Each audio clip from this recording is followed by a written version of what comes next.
yesterday, it's Thursday today. So yesterday I was at UIF, as I explained to you guys. Sorry, the washing machine is on. This apartment is quite small, so I want to talk about it because I have so many things that I have to do admin wise. This week has just been a very admin day since Kurt and I had this financial conversation, and we have to significantly reduce our finances. And it was a really difficult day yesterday because it was my second payment, and I don't want to sugarcoat things. It's really tough. They told me what the amount was, and I knew that it was going to be significantly low as time goes on, but not for my second payment. So as she tells me what the amount is, I'm like, wow, that is like really low. And I start panicking. I panic, and she has these government workers, or they just incredibly rude. I think they really need to go for like empathy training, because they're just so beskof. And she just tells me you shouldn't rely on UIF payments. And I just stared at her because I can be very rude. I might not come across like that, you know, on my videos, but I can be incredibly rude. And I thought today was not the day to do that. Like, I was already sitting there. You wake up super early to go and stand in the line. I'm tired. I don't feel like having an argument with this woman, or like being rude or scolding her, and like telling her, a grown woman, to have manners and to just be kind to people. Like, I'm not there for that. So like, it's not my thing. If you look at who's sitting in UIF, and these people in their 20s and their 30s, guys, it is the most depressing thing ever. Like, when you speak to people that is there, because I was telling Courtney, as much as I don't want to sit there, at least the people, South African people, are incredibly funny, I must tell you. And you try to make fun of a bad situation. Like, you can sit there and you can laugh your ass off because they're so funny, man. Like, they make it enjoyable to at least sit there in the hours that you sit there.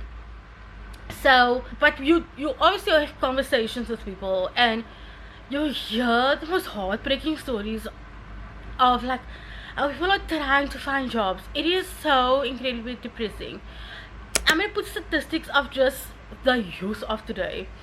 I am coming up to a year of me trying to find a job. I can count on my fingers how many interviews I've gone in the year that I've been looking since last year, April. It's going to be April now. I showed you my Excel spreadsheet. That was just of this year. I don't even want to show you what my Excel spreadsheet looks like of last year of me trying to find a job. And it's getting worse and worse, and I can't tell you that I'm having a positive outlook. We're going to the other room because this washing machine is really bad.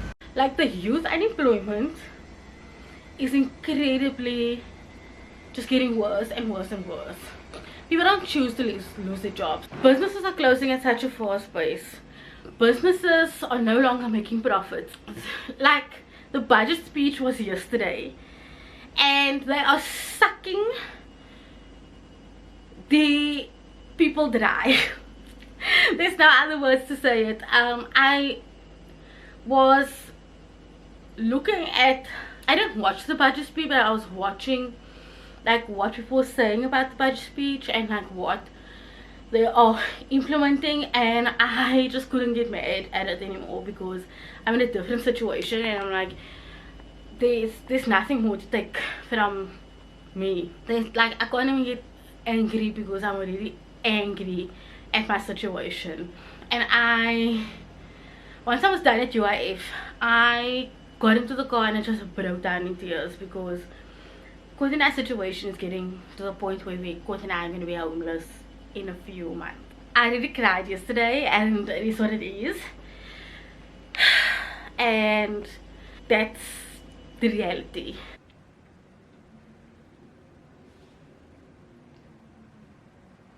I don't want to cry. I didn't think I was going to cry in this video. Like, I don't want people to think Like, it's really a shitty situation. Like, I hate paying burdens to people. Like, it's like, like, I don't borrow for money from people, and I don't want to pay a burden to someone else. And I'm like, okay, cool, we're gonna have to make like a different we're gonna have to find a different solution, because yeah, I don't know, it's you know, I keep telling everyone like it is what it is, but it's also like it's not, it is what it is, you know. Let me just gather myself, hang out the washing, kind of pull myself together, write my articles so that I can get paid at the end of the month. Then my friend, I was talking to him yesterday, and then he started sending me a bunch of jobs while I was talking to him. And funny enough, he's also looking for jobs, and he resigned from the same place without having a plan as well. So yeah, stuff out there. Hey guys, I thought I will continue this unemployment series because it's such an interesting situation when you are unemployed and you're just dealing with such a lot. And if you watched my week in my life video, I spoke about a lot of things that was just happening on the go, and like how I had to deal with so many service providers where I had to decrease the fiber, and I had a major fight with Standard Bank. So my bank that I deal with is Standard Bank, and one of the things that I discovered, I'm just gonna move it to the back, was a big part of it was I was seeing money going off my account. When I had my credit card, like my insurance and stuff all came from my credit card. It never came from my check account. So when I put a claim in, it was approved, everything was done, Bob's uncle. So money was going off my account but from my check account, and I never knew what it was. It didn't click only maybe the 1st of March that something like weird was going on. And I spent 2 hours speaking to someone, because you can't go to the branch. Everything is now done on the phone. You can't go in anymore. A lot of these divisions, you can't speak to a consultant like in-house. You have to speak on the phone, and they couldn't figure out like who was it, because Credit Life, which was the insurance part of it, because remember my credit card was meant to be blocked, which they didn't want to tell me that they didn't block it, because they didn't want to admit to fault. That's what currently was happening. Because all of a sudden when I went onto my banking app like a day or two after, you know, like calling them, the whole credit card part, I couldn't log in, I couldn't do anything with it anymore. Not that I was using it anyway. I put the whole entire credit card away the minute my insurance claim was approved. So I wasn't using the card at all. Because in my mind I was like, it's blocked. But they didn't do their job, and what they were doing was they were taking money off my card. So for them to kind of like rectify this thing, they paid me back only the month of March, and they just decided they're just not going to talk to me and reimburse me, or discussed about reimbursing me for the month of February or the month of January.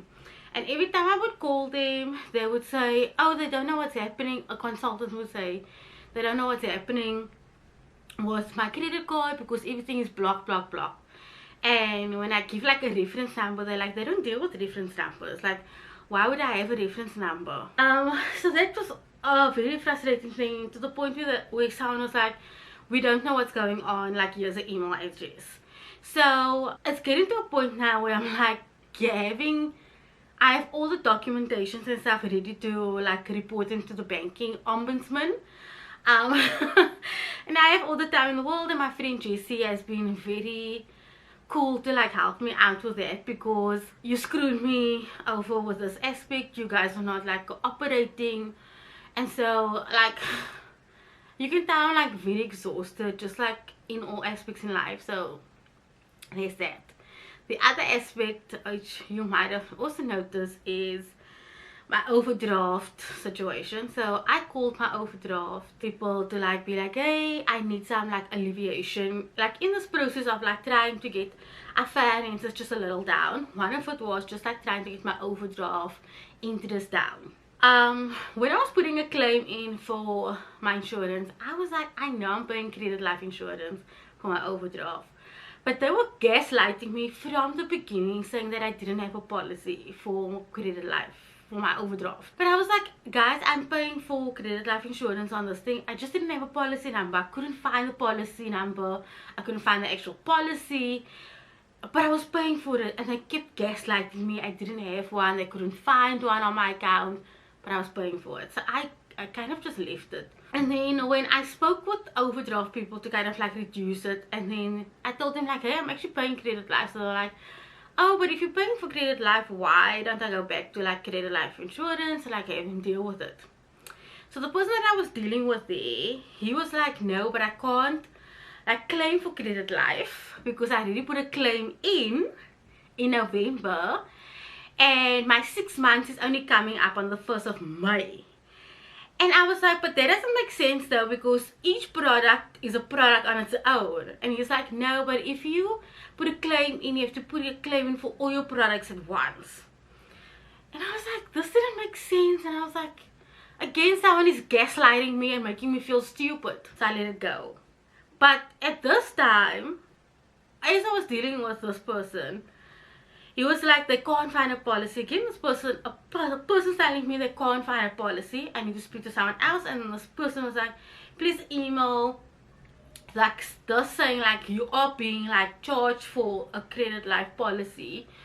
And I did that, and in the week they told me like, oh, you do actually have a policy, here's the policy number. Right. I phoned them, and again I was telling myself, I'm going to report Standard Bank to the banking ombudsman, but let me first do my due diligence and call these people.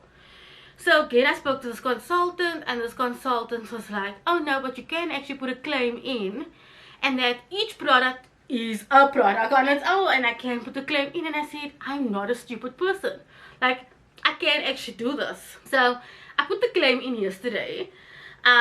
Let's see what happens, because I'm like, I pay a crap ton of money for credit. I've always had insurances on like for things like this, and I know some people don't, and that's all good and well, but now I'm in this predicament where I've been retrenched, I'm struggling to find a job, I'm still paying credit life insurance on an overdraft, and I'm going to make use of it, and I'm going to see what comes from it, because I want to put my insurance claim in. I'm going to phone on Monday and see what I think it might be a public holiday. I'm not entirely sure on that aspect. I don't know when you guys are going to see this video, but it's been a very just retrenchment, and just dealing with the financial aspects of it all has just been such a headache in general. It's so depressing, honestly. And for someone that already deals with migraines, this has just been a headache upon a headache upon a headache, and then having to deal with these financial institutions. And it's not even as if I am like falling behind on debt. It's not even that. It's just like these people are literally gaslighting me, and I'm paying for something that they're just like making me telling me that I don't have a policy. And it's just that I didn't have the actual number, because when you take out like an overdraft, they don't physically give you the policy. It's like they give you the policy number. I just couldn't find the policy number in my email inbox. And when I keep telling them I do have it, like I'm paying for it, it goes off my account, they kept telling me I don't have one. And so anyway, we'll see how it goes. It's just been a nightmare or in general, but I am building up a case against Standard Bank, and that is just what I'm doing. I have the time, I have a friend that's helping me with it, and that's what I'm gonna do.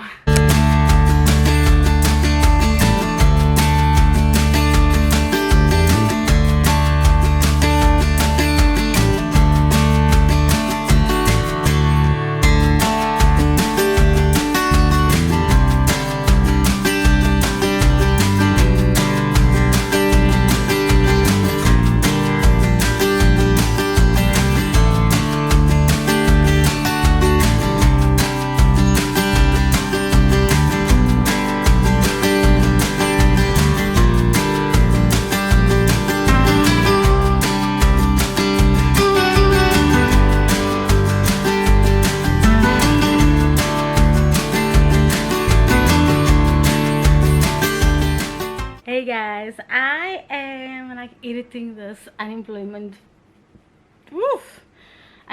video, and I realized it's just gaps in between, which makes sense because I'm not like updating you consistently like I would like a vlog. But since March is gone, March has been one of the, out of all the months so far, I think March has been one of the worst ones yet, because UIF second payment hit me the most, because I realized just how much like our finances have like, guys, when I tell you the amount of times I just sat and I cried, the amount of days I've cried. I've had more crying days than I've had like happy days. Shoo, I had days where I thought I was like half dying, and when I tell you half dying, like my chest was closing because everything was like just crashing down on me. And I think when you been in an unemployment situation, especially if you were the breadwinner, I think you understand what I'm talking about, because you are financially, everything is just crumbling at you. Now, well, that's a drain. Now that Courtney, I think Courtney and I are still in a good position, but I think I'm someone that I think ahead. So like I do projection. Not that I did it in my job, but I've always been someone like, okay, I need to think in a few months time. So I always am a planner. I've always been a planner. So those type of things have come up in that way. When I see, oh my word, like UIF has decreased, I am really seeing the future, if that makes kind of sense, which is, it's not right. I shouldn't do that, because that's not how what the Lord is saying. Like, do you know what I mean? So I have really stressed myself out to the point where it's like really bad. Like really full on depression days, really sad the days. I've really just I've been through it all. These last few days have been really nice, and I say nice in the sense of like I didn't cry. I'm still sane. It looks like some work is gonna pick up with my part-time job, fingers crossed, because they've changed, the company's changed hands, and so I'm hoping for just a little bit of extra work, which it sounds like it. So that sounds really exciting, but I'm still persevering. I have sent out I'm still sending out applications. I'm still going every single day. And when I see a job, I send it out that is like within my skill set. I think I've decided like where the cutoff point is, where I'm like, okay, maybe I should go to a call center, or honestly, biggest can't be choosers. Like I'm not going to, I'm not that person. I'm just not going to. But I think you as yourself, especially if you have a degree or something like that, I think there just comes a cut point. So I am gonna do that. Like I said, I've got a cut-off point where I'm gonna be like, okay, actually this is where it is. But there's a lot of people out there who I saw someone who I laugh about it, because sometimes you must just laugh about it. Like someone was saying that they had their masters and they got rejected for a janitor job. I must laugh, because it is actually really bad. Like I can't even like sugarcoat it anymore. The job market has really gotten bad. And that's why I'm just so grateful for just the little that I have, and that I'm still keeping sane. I still, even though this is just a passion project, and I know a lot of you are saying that I should make it a job, but you know, I know like my YouTube and like my Stephanie Martinez blog, that I should like capitalize on it, which I am in a lot of ways. Like, you know, I sold my blog post now to Cape Tourism. My affiliate and I are working at the kinks of it all and seeing what we can do, but it's not where my full passion lies, if that makes sense. We're getting into the good days, let me put it that way. But if you are in this boat, I know a lot of you are in this boat. That's why some of you are finding this unemployment series like, I am with you. I am with you on this journey. I have unemployment again next month. like in a few 2 weeks time again. I really don't see the point of why I have to go. I think you should only go if you like stop unemployment. I am still making sure that I edit a video, and I literally, oh my god, I finished my blog post on my actual site, my Stephanie Marthinus site, for Berrydale. It took me so long. I don't know why it took me this long. Like, writing for myself is just like a whole situation on its own, but that's been great. But yeah guys, I'm rambling. I just wanted to close off the unemployment series, and I think I feel like good things are coming.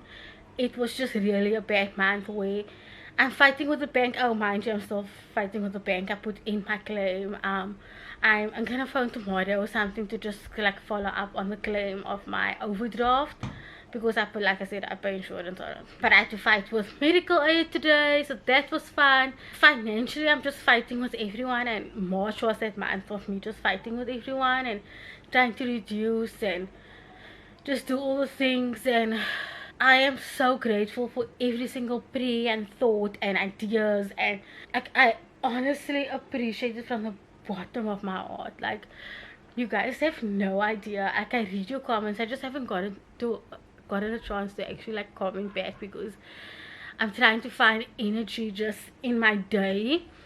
Like, even just doing chores nowadays has just been such a mission. But I see your comments and I appreciate every single one of it. You guys have no idea. So I thank you from the bottom of my heart. And if you're in the same boat, I am with you. Like really, if you are feeling down, please DM me. I find it better if you DM me on Instagram, because I can respond much easier that way, versus if you want me to speak to me personally on like YouTube. Like I said, it takes me forever to respond, so I'm getting there. But thank you guys so much for watching, and I'll see you. I'm really hoping that I just don't make another unemployment series video, but I'll see you on the flip side. Bye guys.